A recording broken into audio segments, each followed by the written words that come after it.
Even if you're on a phone at home, you're going to be interrupted by something, by call waiting usually, which was invented as a convenience, but it's really turned into a many People's Choice Awards, hasn't it? And you find out right away who wins or loses. You're having a pleasant conversation with what you think is a good friend. You hear the click, they tell you to hold on, you're confident they're going to come back to you. And then they come back and they say, I've got to take this other call. You know what that means? They just said to the other person, let me get rid of this other call.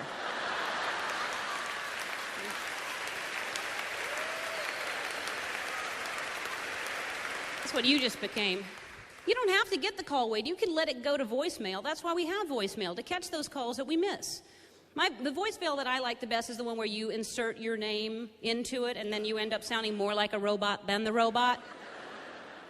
Your call has been forwarded to an automatic voice message system. Ellen is not available. Oh, goodness. Is that how I say my name? Yeah, hi, I'd like to make reservations for dinner. There's 4 of us and the name is Ellen. Oh.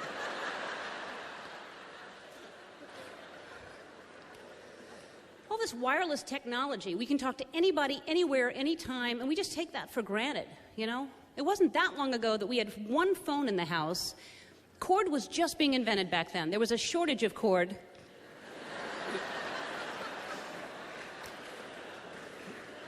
Maybe you had a foot or 2 from the wall to the phone. Back then, when you said you were on the phone, you were on the phone. Then the kitchen wall phone came along, kind of an avocado or a mustard green, usually a groovy color. There was a lot of cord. There was that 90-foot cord between the receipt. You could just walk all over the house talking on the phone. Clearing tables, wrapping around the dog. So that by the time you hung up that phone, it just became this giant ball of cord confusion right there. But what was fun is every so often you'd hold that cord and let the phone spin and find itself back again.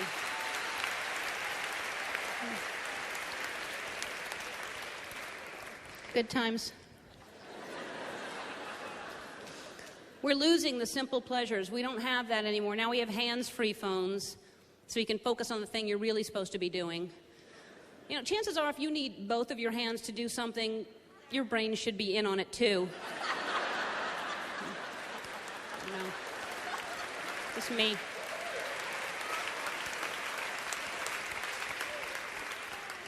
It's technology. We have all these buttons. Speed dial, redial, you program numbers in so you never have to remember them anymore. And so you don't. Use it or lose it. I'm losing it. I don't remember anything anymore because of the buttons that are remembering things for me. Have you ever forgotten what you were going to say as it's coming out of your mouth? Hey, you know what?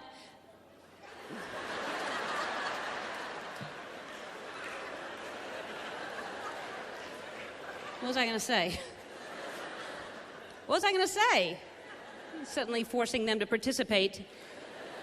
We were talking about floor lamps. No. Mariah Carey? No. Suddenly it's a $10,000 pyramid for these people. Things that taste like chicken. Things a monkey would wear. That's right. We were talking about tiny hats. That's bad when you forget what you were going to say 2 words in, but what's worse than that is if you forget what you were going to say after you've been talking for a while. Whole bunch of people are sitting around talking about some subject matter, heated discussion, they all have opinions and you don't really, and then suddenly you think, hey, maybe I do. So you jump in there and then you start thinking, that's a pretty good opinion. And when they hear this opinion, they're going to think, she's smarter than I thought. I had no idea how smart she was. So you start congratulating yourself, and because of celebrating too soon, you've completely forgotten the point that you were trying to make.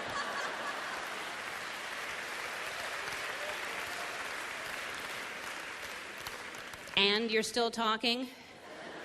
Now they're looking at you like you don't know what you're talking about, and you don't, but you can't let them know that. So you just keep talking, praying that the point will come back to you. And it doesn't. So you start panicking because not only have you forgotten the point, you've completely forgotten the subject matter that anybody was talking about. So now you really start panicking. You start sweating. You have to loosen your tie if you're a man, or Diane Keaton or Avril Lavigne. And then you just try to get out of it by saying any generic statement that comes to mind. You know, well, 6 of one, half a dozen of the other. It's a slippery slope, my friend. Teach a man to fish, and there's no I in team.